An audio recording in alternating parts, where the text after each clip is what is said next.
ในหมู่บ้านชนบทห่างไกลแห่งหนึ่งชาวบ้านได้ก่อตั้งชุมชนอยู่ติดกับหนองน้ำใหญ่เพื่อให้เป็นแหล่งหากินหนองน้ำแห่งนี้มีขนาดกว้างใหญ่มากชนิดที่ว่าไม่สามารถมองเห็นอีกฝั่งหนึ่งได้เห็นแค่เพียงขอบฟ้าเลยตั้งชื่อหนองน้ำแห่งนี้ว่าหนองเพียงฟ้าหนองน้ำแห่งนี้เป็นแหล่งชีวิตของชาวบ้านเป็นทั้งแหล่งน้ำกินน้ำใช้หาปลาหรือแม้แต่พาฝูงวัวควายมากินน้ำที่นี่และชาวบ้านก็นับถือหนองน้ำแห่งนี้มากเพราะนอกจากจะให้ชีวิตเป็นแหล่งหากินแล้วความนิ่งสงบของผืนน้ำที่หนองเพียงฟ้าก็เหมือนสื่อความหมายบางอย่างที่ทำให้ชาวบ้านเคารพนับถือและไม่กล้าลบหลู่หากจะต้องวางรอบวางไซหรือทอดแหตกปลาชาวบ้านก็จะบอกกล่าวเล่าสิบกันก่อนทั้งนั้นในชัยก็ชอบมาหาปลาที่หนองน้ำแห่งนี้เป็นประจำเพราะปลาชุกชุมมากนอกจากได้ปลาไปกินแล้วปลาที่เหลือเขายังสามารถนำไปแบ่งขายที่ตลาดได้อีกด้วยวันนี้ในชัยก็มาหาปลาเหมือนเช่นเคยเขายกมือขึ้นไหว้พร้อมอธิษฐานอยู่นานเพราะเขาอยากได้ปลามากๆเพื่อจะนำไปขายแล้วเอาเงินมาจ่ายเป็นค่ารักษาของลูกที่ยังนอนป่วยอยู่ที่โรงหมอในชัยไหว้ขอพรเสร็จก็เหวี่ยงแหลงไปแต่พอจะลากแหขึ้นมาแหมันดันไปติดกับอะไรบางอย่างจนเขาต้องลงน้ำแล้วดำไปดูเมื่อดำลงไปในน้ำปรากฏว่าแหเกี่ยวอยู่กับตอไม้เขาพยายามไปแกะแหออกจากตอไม้นั้นแต่แกะเท่าไหร่ก็ไม่สำเร็จเพราะต้องโผล่ขึ้นมาหายใจเหนือน้ำเสียก่อนเขาพยายามดำน้ำเพื่อไปแกะแหอยู่หลายรอบแต่ก็ไม่สำเร็จจนกระทั่งถอดใจคว้ามีดเล็กลงไปแล้วตัดตรงส่วนที่เกี่ยวกับตอไม้ออกจากนั้นก็ดึงแหขึ้นมาเมื่อกางแหออกปรากฏว่าแหนั้นได้ขาดเป็นรูขนาดใหญ่จากที่คำนวณดูแล้วเขาต้องซ่อมแหเป็นวันๆและวันนี้ก็คงจะไม่ได้ปลาเอาไปขายที่ตลาดอย่างแน่นอนเมื่อเป็นแบบนั้นแล้วนายชัยก็นั่งกุมขมับด้วยความท้อใจพุทโธเอ้ยเวรกรรมอะไรของกูวะอยากจะได้ปลาเอาไปจ่ายค่ายาหมอนี่นอกจากจะไม่ได้ปลาแล้วแหยังมาขาดอีกเวรกรรมของคนจนแท้ๆเชียวกูนายชัยบ่นออกมาด้วยความน้อยใจในโชคชะตาและตอนนั้นเองก็มีบางอย่างสะท้อนแสงมาเข้าตาเมื่อเขาหันไปมองก็เห็นว่ามีบางอย่างติดอยู่ที่แหเขาจึงเดินเข้าไปแกะแหดูอีกทีก็พบว่ามันเป็นแหวนที่ประดับด้วยอัญมณีมีค่าลวดลายบนตัวเรือนนั้นเป็นลายเก่าแก่ไม่ใช่ลวดลายแบบในสมัยนี้พอพิจารณาดูดีๆแล้วมันเหมือนเครื่องประดับในยุคโบราณเสียมากกว่าเมื่อเห็นอย่างนั้นนายชัยก็รู้สึกดีใจเหลือประมาณคิดจะเอาแหวนไปขายเพื่อนำเงินมาจ่ายเป็นค่ารักษาตัวให้ลูกเขารีบห่อแหวนเอาไว้ในผ้าขาวม้าแล้วรวบแผลขึ้นพาดบ่าเดินมุ่งหน้ากลับบ้านทันทีโดยไม่ทันสังเกตว่าน้ำกลางหนองเพียงฟ้านั้นกระเพื่อมไหวอยู่ครู่หนึ่งก่อนที่ผืนน้ำจะกลับมาสงบราบเรียบและใสราวกับกระจกเหมือนเดิม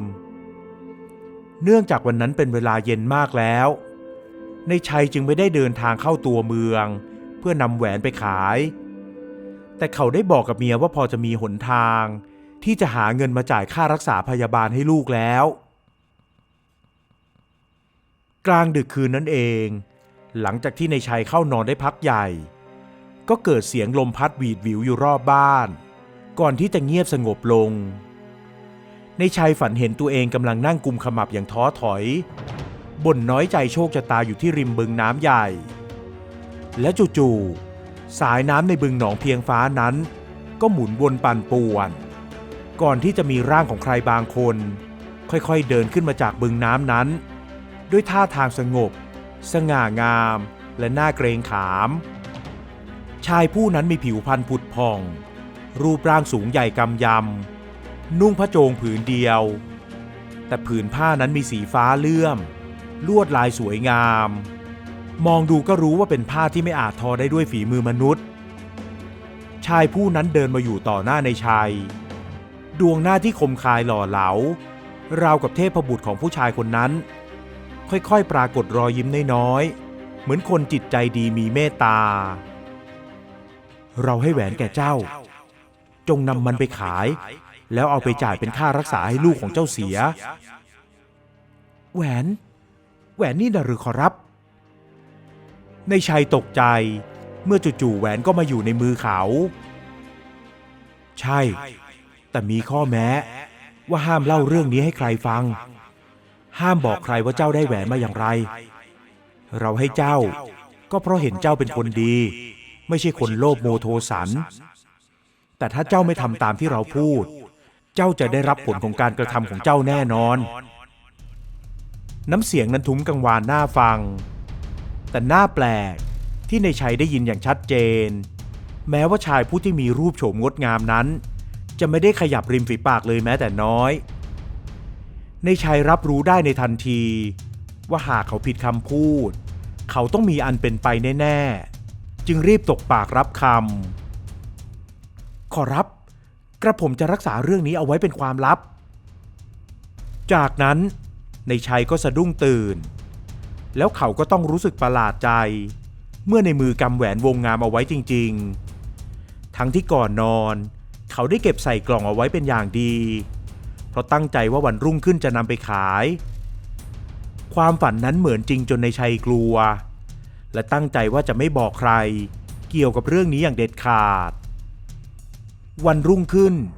ในชัยรีบเดินออกจากหมู่บ้านเพื่อนั่งรถโดยสารเข้าไปในตัวเมืองเขาเดินหาร้านทองร้านใหญ่แล้วเข้าไปด้านในก่อนจะแจ้งว่าเขามีแหวนมาขายชายวัยกลางคนที่เป็นเจ้าของร้านตัวอ้วนใหญ่ดวงตายิบหยีใส่แว่นสายตาเขารับแหวนไปแล้วยกแว่นขยายขึ้นมาส่อง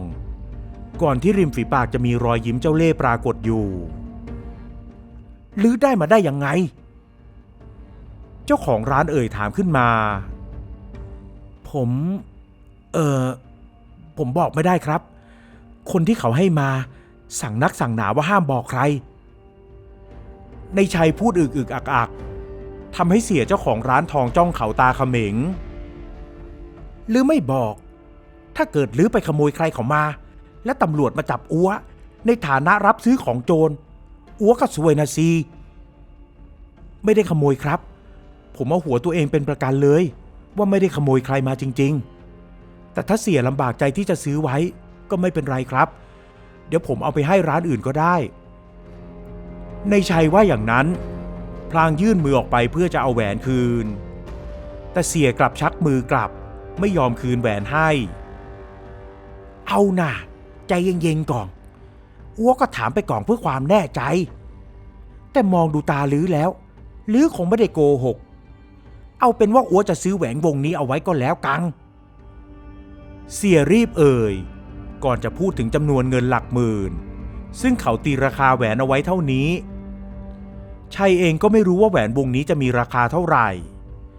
แต่เงินจำนวนที่เสียเสนอมานั้นก็เพียงพอต่อการจ่ายค่ารักษาให้ลูกเขาจึงตกลงขายแหวนให้เสียก่อนออกจากร้านทองแม้เท่าแก่ร้านทองคนนี้จะเพียรถามเท่าไหร่นายชัยก็ไม่ยอมบอกว่าเขาได้แหวนมาได้ยังไงสุดท้ายเสียจึงยอมแพ้ไม่ซักถามอีกปล่อยให้ชัยเดินออกจากร้านมาพร้อมกับเงินที่เมื่อเทียบดูแล้วก็แค่เสี้ยวหนึ่งของราคาจริงของแหวนวงนี้เท่านั้นเมื่อชัยออกจากร้านไปแล้วเสียก็ยกมือขึ้นวาดรอบปากเป็นการบ่งบอกว่าวันนี้เขาได้ลาภก้อนโตเพราะในชัยซื่อเสียจนไม่รู้ว่าราคาแท้จริงของแหวนวงนี้เหยียบหลักแสนไปปลายเลยทีเดียวเสียยกแหวนขึ้นมาดูด้วยความชื่นชมหลงไหลพลางคิดไปว่าหากเขารู้ว่าในชัยได้แหวนมาจากที่ใดก็คงจะดีเขาจะได้ไปเอามาบ้างเมื่อคิดได้อย่างนั้นเสียก็ยกโทรศัพท์โทรสั่งการลูกน้องบอกให้ตามสะกดรอยในชัยไปเพราะรู้มาว่าในชัยจะต้องไปที่โรงหมอเมื่อบอกรูปพรรณสันฐานเสร็จแล้วเสียก็วาดฝันใหญ่โตว่าจะได้เครื่องประดับมีค่าในยุคโบราณมาไว้ขายทำกำไรอีก ลูกน้องเสียได้ไปสืบเรื่องของชัยมาจนละเอียดยิบว่าวันๆถ้าไม่อยู่ที่บ้านเพื่อทำนาผืนเล็กๆของตนชัยก็มักจะไปอยู่ที่หนองเพียงฟ้าครึ่งค่อนวันเพื่อหาปลาดังนั้นหนองเพียงฟ้าจึงเป็นที่เดียวที่เข้าเขามากที่สุดหากจะเป็นที่ที่ทำให้ชัยเจอแหวนโบราณวงงามวงนั้นเพราะวันที่ลูกน้องเสียไปตามสืบนั้นชัยก็ไปอยู่ที่หนองเพียงฟ้าแห่งนั้นจริงๆเมื่อแน่ใจว่าชัยน่าจะเจอแหวนที่หนองน้ำใหญ่แห่งนั้นแน่นอนเสียก็พาลูกน้องอีก 2-3 คนไปที่หนองเพียงฟ้าทันทีและเตรียมพร้อมจะดำลงไปในหนองเพียงฟ้าแต่ชัยได้มาเห็นเข้าเสียก่อนนั่นเสียมาทำอะไรที่นี่ชัยเอ่ยถามด้วยความสงสัยและเกิดความระแวงใจก็มาหาปลานะสิวะเขามาที่หนองนี่ก็เพื่อหาปลากันไม่ใช่เหรอเสียตอบแบบนั้นทั้งที่ตัวเองแต่งตัวเต็มยศใส่เสื้อแขนยาวกางเกงขายาวและสวมหมวกใบเขื่องกันแดดรวมถึงสร้อยทองห้อยคอเส้นโตที่นี่เป็นหนองน้ำที่ชาวบ้านเขาเอาไว้ทำมาหากินกันด้วยความเคารพถ้าเสียจะมาด้วยจุดประสงค์อื่นแล้วก็ผมว่าเสียรีบพาลูกน้องพวกนั้นกลับไปเถอะครับชัยเอ่ยเตือนเมื่อเห็นลูกน้องของเสียหลายคนเดินย่ำลงไปที่ริมหนองแล้วตะโกนพูดคุยกันเสียงดังเฮฮาและหยาบคายหนองน้ำนี่ไม่ใช่ของลือคนเดียวเสียหน่อยจะมาห้ามมาหวงกันทำไมวะหรือจะไปทอดแหหาปลาตรงไหนก็ไปปล่อยพวกอ้วเอาไว้ที่นี่แหละผมขอร้องล่ะครับเสียพากันกลับไปเถอะหนองน้ำนี่ชาวบ้านเขาเคารพกันมากเพราะว่ามีสิ่งศักดิ์สิทธิ์ถ้าพวกของเสียยังทำตัวคึกขนองกันแบบนั้นผมว่ามันจะเกิดเรื่องไม่ดีนะชัยพยายามเอ่ยเตือนอีกครั้งแต่เสียก็ไม่ฟังร้องสั่งให้พวกลูกน้องลงไปในน้ำกันได้เลยแม้ชัยจะพยายามห้ามปรามอีกแต่ก็โดนด่าด้วยถ้อยคำหยาบคายเขาเลยได้แต่ยืนมองด้วยความกังวลอยู่ตรงนั้นเพียงครู่เดียวที่ลูกน้องของเสียดำลงน้ำไปจู่ๆฟ้าที่สว่างสดใสก็ปรากฏเมฆครึ้มดำบดบังแสงอาทิตย์ลมพัดรุนแรงขึ้นจนต้นไม้โยกเอนคล้ายพายุกำลังจะมาผิวน้ำที่ราบเรียบก็ปรากฏริ้วขึ้นไปทั่วทั้งหนองใหญ่ชัยเห็นแล้วก็อดหวาดกลัวไม่ได้ทว่าก็ก้าวขากลับบ้านไม่ออกได้แต่ยืนนิ่งอยู่ตรงนั้นตรงข้ามกับเสียร้านทองที่ยืนกอดอกยิ้มร่าวาดฝันถึงแก้วแหวนโบราณที่ตนจะได้รับ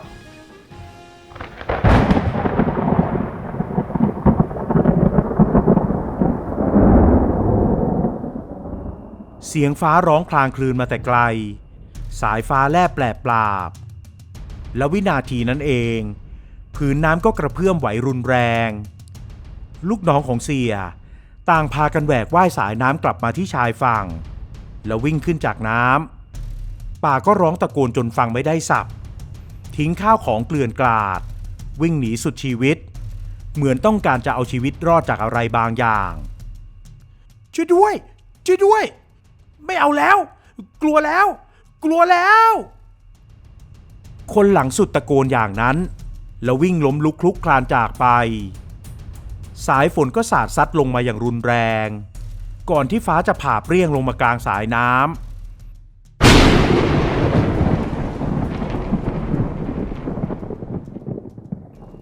ท่ามกลางม่านน้ำฝนที่ตกลงมาอย่างหนักนั้นปรากฏเงาเลือนรางของสิ่งมีชีวิตร่างหนึ่งที่อยู่กลางผืนน้ำใหญ่แลดูคล้ายกับงูทว่ามีขนาดใหญ่โตกว่ามากและที่บริเวณศีรษะก็มีหงอนไม่ต้องบอกก็รู้ว่านั่นคือพญานาคพอเสียร้านทองเห็นอย่างนั้นก็วิ่งหนีตะเลิดไปอีกคนเหลือเพียงในชัยที่ยืนนิ่งมองอยู่ตรงนั้นที่เขาไม่วิ่งหนีไปไหนเพราะได้ยินเสียงทุ้มกังวานดังก้องอยู่ในโสตประสาทอย่าบอกใครถึงเรื่องของเราแล้วเจ้าจะไม่เป็นอันตรายใดๆจงดำเนินชีวิตตามปกติของเจ้าไปเถิดในชัยยกมือขึ้นท่วมหัวแล้วเปล่งคำพูดออกมาขอรับกระผมจะทำตามทุกอย่างจากนั้นพ พญานาคก็ค่อยๆเคลื่อนกายลงไปในผืนน้ำกว้างก่อนที่ทุกอย่างจะกลับคืนมาเป็นปกติสายฝนหยุดสาดกระหน่ำลมหยุดพัดเสียงฟ้าร้องและสายฟ้าแลบก็หายไปราวกับว่าไม่มีอะไรเกิดขึ้นในชัยเดินกลับบ้านทั้งที่ในตะข้องใส่ปลาว่างเปล่าทว่าเขาไม่ได้คิดอยากจะจับปลาในวันนี้อีกแล้วเพราะเงินที่ได้จากการขายแหวนก็ยังมีเหลืออยู่ไม่น้อยอีกทั้งเขาอยากจะสงบจิตใจกับเรื่องที่เพิ่งพบเจอ